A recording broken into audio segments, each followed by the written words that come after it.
Hello and welcome to the second and last lesson of Module 5, which is also the last module of the first part of Realty Ready, in which we covered everything about real estate fundamentals. In this lesson, we still discuss the agent duties in this part 2, and we will cover working hard, measure, analyze and evaluate, use the technology or be used by it, and seek out great mentors. Working hard.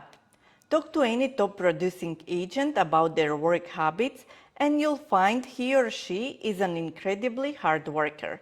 Successful businesses don't create themselves, and being a realtor is no exception.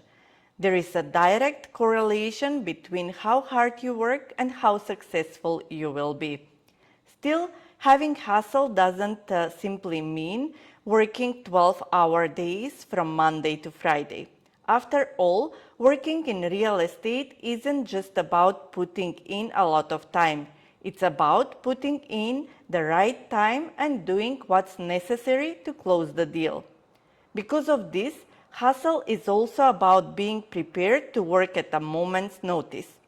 It's about getting a phone call from a potential buyer at 8 o'clock on Friday night when you're watching a movie and not thinking twice about contacting your client to set up a meeting. Are we saying you should neglect your responsibility to your family or spouse for the sake of work? Of course not. But if the benefits of working outweigh the benefits of whatever you happen to be doing when an opportunity presents itself. If this all sounds incredibly difficult, here is a bit of encouragement. Most people, and in particular most agents, don't work hard enough. If they did, they would all be top producers. So don't worry about competing with every agent on the planet. If you work hard enough, you'll be in a class of your own. Measure, analyze, and evaluate. We have discussed the importance of hustle in becoming a successful agent. But no matter how hard you work, if you don't measure your performance, you won't know whether that labor is showing results. This is not just a fact of real estate, it's a fact of life. To a certain extent, we improve subconsciously.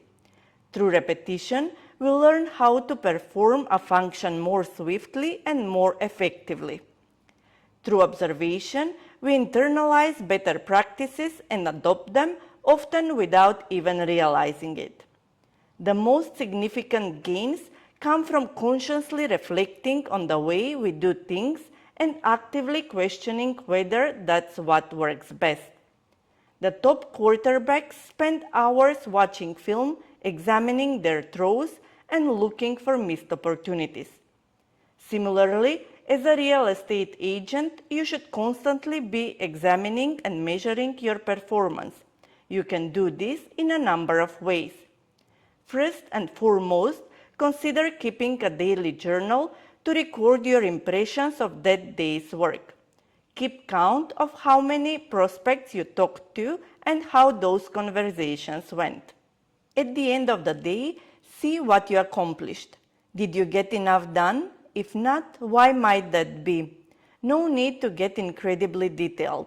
Just get into the habit of putting down few ideas. You can also learn a lot about your performance by taking a long view on your prospects. Track them from beginning to end and figure out what your pipeline looks like. Are some parts of your sales strategy working better than others? Do you tend to lose prospects at a particular stage? If so, you might need to change your approach.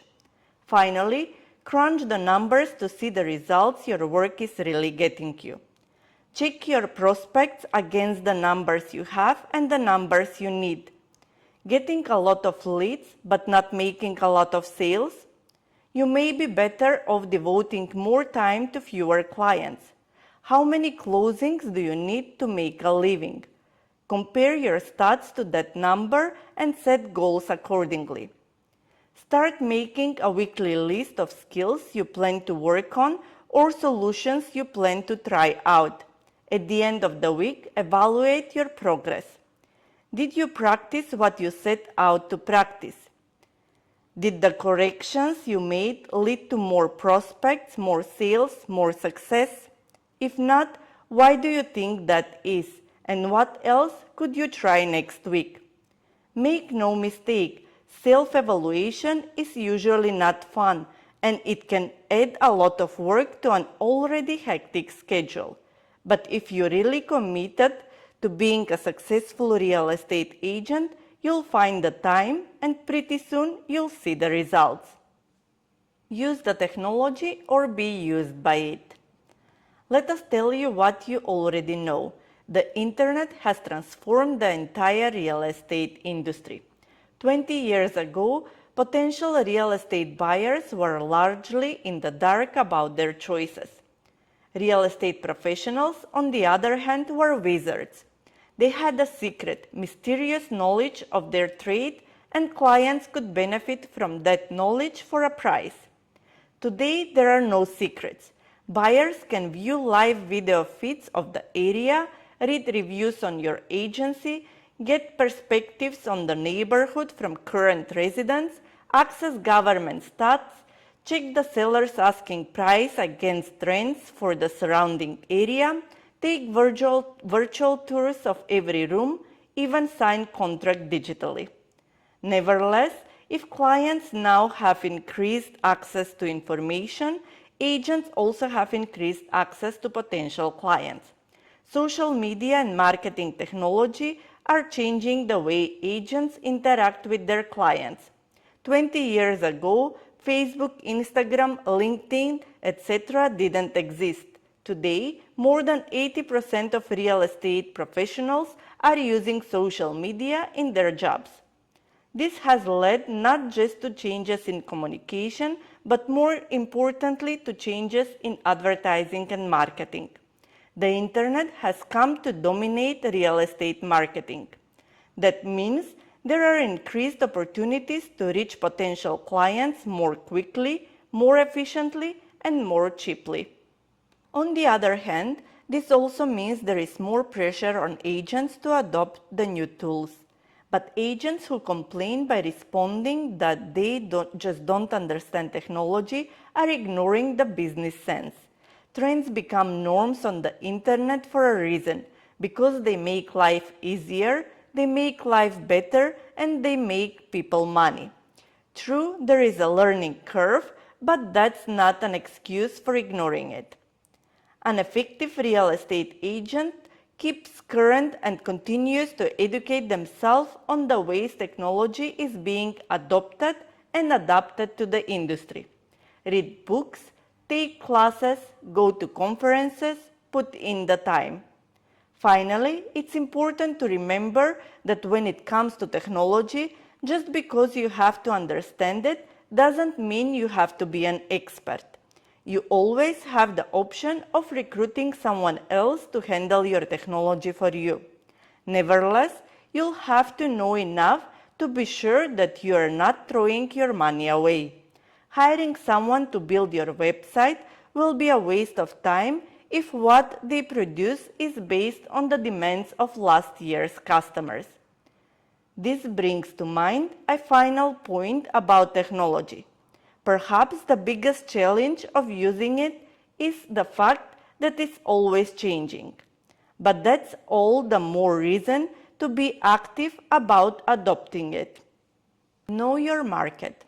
The more real estate professionals are beginning to work internationally thanks to globalization and the ease of communication, most agents continue to work close to home. This brings us to an important and often overlooked fact about the real estate industry, that it isn't a single industry at all, but rather a collection of local and international markets. And you have to be knowledgeable of both. Seek out great mentors. One of your greatest assets as a real estate agent is self-reliance. But you should still look elsewhere for guidance and support, especially if you are new to the game. Let's get philosophical for a second here. We live in a subjective world. everything you experience is colored by the unique flavor of your consciousness. This means that we all see the world differently, but it also means we all see ourselves differently. That goes for your reflection in the mirror as well as your sense of your abilities. This has major implications for your work as a real estate agent. Confidence is an important quality in a salesman, but too much confidence can alienate your prospects. And if there is a truth about confidence, it's that the person who has too much doesn't know it. The only way to solve this problem is to average your perspective as an agent with those of the agents around you. And the top performers are the ones who have done this work for themselves.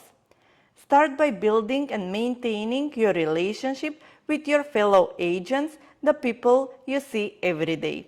You'll not only strengthen the network of contacts you need to be an effective salesman, you'll also have access to their hard-earned wisdom. Listen to horror stories as well as their success stories. Find time to ask questions. If an experienced agent doesn't have time to help you during your work hours, offer to buy him or her a drink afterwards.